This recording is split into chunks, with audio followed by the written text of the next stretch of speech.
going up there.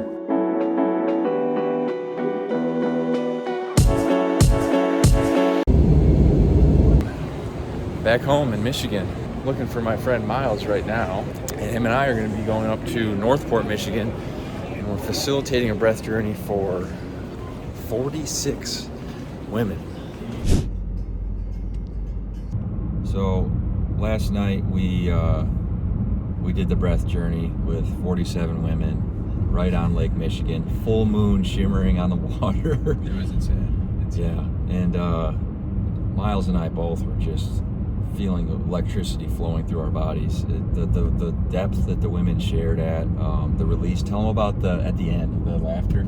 Oh man, so we've done a number of these breathwork journeys, and to see the women collectively laugh together, and that was their method of release rather than a primal scream and whatnot. The laughter, the purity, the joy in it, and just the bliss that they were experiencing was unlike anything we've experienced. It blew my mind. I'm standing in the front, and like one woman started laughing, and then like the person next to her was like lightly laughing, so I just giggled a little bit into the mic, and then just this like it just opened eruption up. Yeah, just erupted in the whole room. Yeah, just echoing, and you could just feel that, the energy of that. And like I was thinking, oh, how healing is that? You know, you think about, oh, we have dense emotions to get out of our bodies, and we need to cry, which is great and useful, but also like, do we always let ourselves feel the goodness fully? And that's what it felt like, is they were just in bliss, and they were like, this is great, and they were just laughing. So I'll say, to your credit though, Nate created a beautiful playlist that allowed them to go through some of those earlier emotions, the sadness, the anger, and then space was made for that laughter to be felt at the end, which was just unbelievable. Yeah,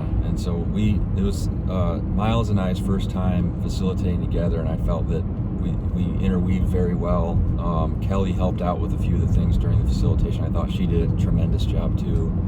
It was so many women in this huge room. It was actually hard to make our way around to everybody. And we were almost being like ninjas, like stepping in between bodies, making sure we're not stepping on people while trying to be attentive and provide the proper touch and whisper and intuition to kind of help guide. It was an electric experience. Yeah, so don't have a ton of footage from it just because we want to be in that moment. But today it's Saturday, the breath journey's behind us. We want to get grounded, so we're going to nature right now. I'm actually taking Miles to Lake Michigan. We're gonna climb a dune, not just any dune, the Great Sleeping Bear Dune. He has no idea what he's in for. No clue. I haven't done this since I was like probably 20, so it's been a long time for me, but should be beautiful scenery and exactly what we need after a day like yesterday. If you guys don't know about toe socks, you gotta know. They're so good. But we don't need socks because we're going barefoot. The other side of what you're seeing is quite a sight, so stay tuned. So, never seen the Sleeping Bear dunes. Frankly, I've never seen a dune this high. It's like a wall of sand. I feel like I'm in Star Wars or something. This is I guess the third day I've been in Michigan. I've never been to Michigan before. I'm 34 years old, and I gotta say, like, there's lots of parts of it that actually kind of look like New Jersey in regards to the terrain, but the colors, the crispness of the leaves, so vibrant. They're just gorgeous. And then there's so much water. I love it. Traverse City's been beautiful. Overall, going to be doing a lot of reflecting up in that hill. Dune, mountain, sand, whatever you want to call it. It's even steeper than you think. It's so steep. I was thinking about one of my favorite parts about hiking is it gives you an opportunity to reflect, and you're going from one spot to another. You also can start thinking about where you're going and where you've been. So I was thinking, I don't think on my channel I've ever actually shared how I got into the breathwork facilitating, and it came from just being an attendee of an event in Sedona. I got invited. It was actually a day I was feeling kind of shitty, and for whatever reason just felt this calling, like you still need to go. So it was at this studio called Shine, and the facilitator, her name is Anahata Ananda, and shout out. She made a huge impact on me that day. And at the end of the breath journey, she said, hey, if anybody in here feels like this could be something that aligns with them in terms of you being the one that's providing this for people, I'm doing a training this winter, just think it over. And it made a mark. I'm like, huh, I'm doing this coaching work.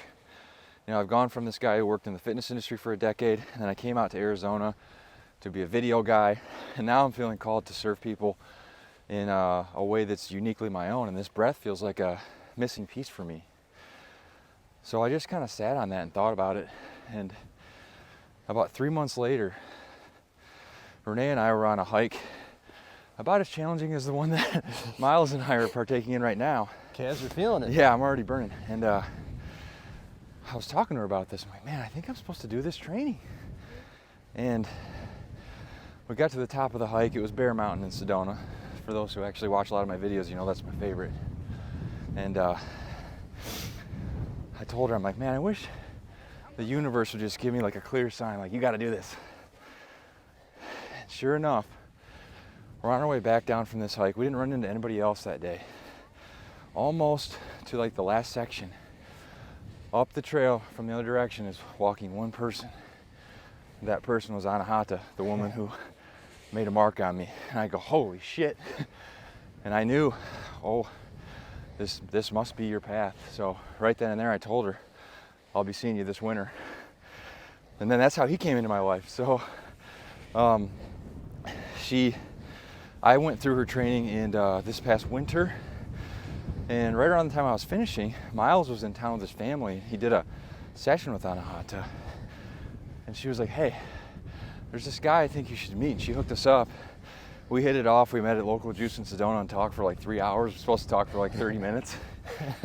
And so that's how he ended up here with me in Michigan. That's right.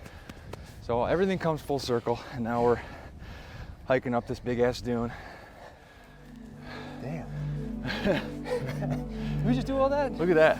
Yeah, it's stunning.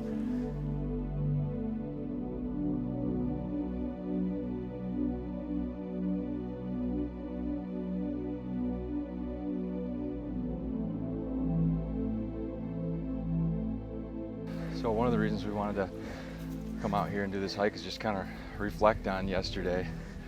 I want to ask Miles, like, what do you think was your highlight or like the most meaningful thing for you of doing that yesterday, the journey?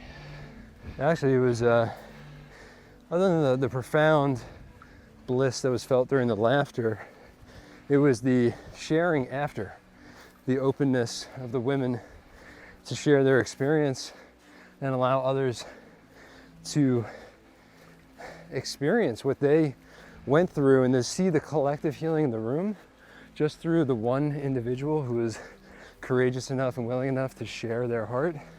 To me, that was so special.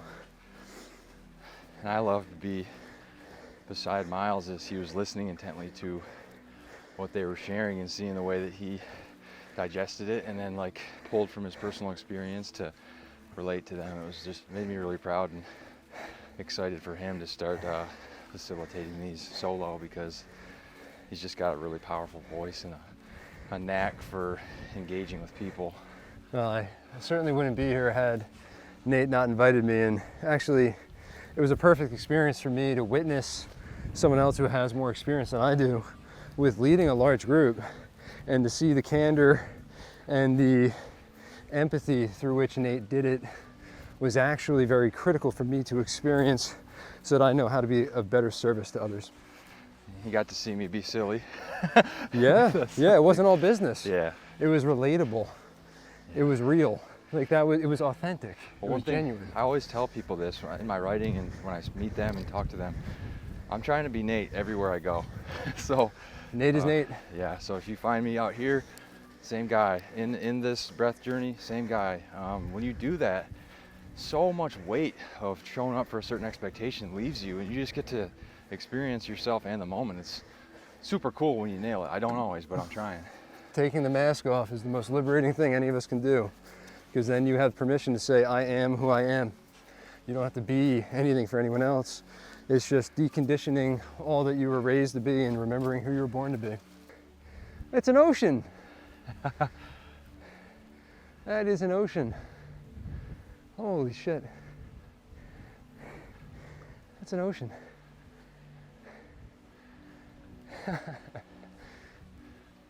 Feelings on Michigan so far, Sir Miles? Well, It is a state that does not disappoint. You see, in New Jersey, you think there's nothing out here other than Michigan Wolverines, and snow. But it seems I'm quite wrong. There's big ass dunes and large bodies of water that look like oceans.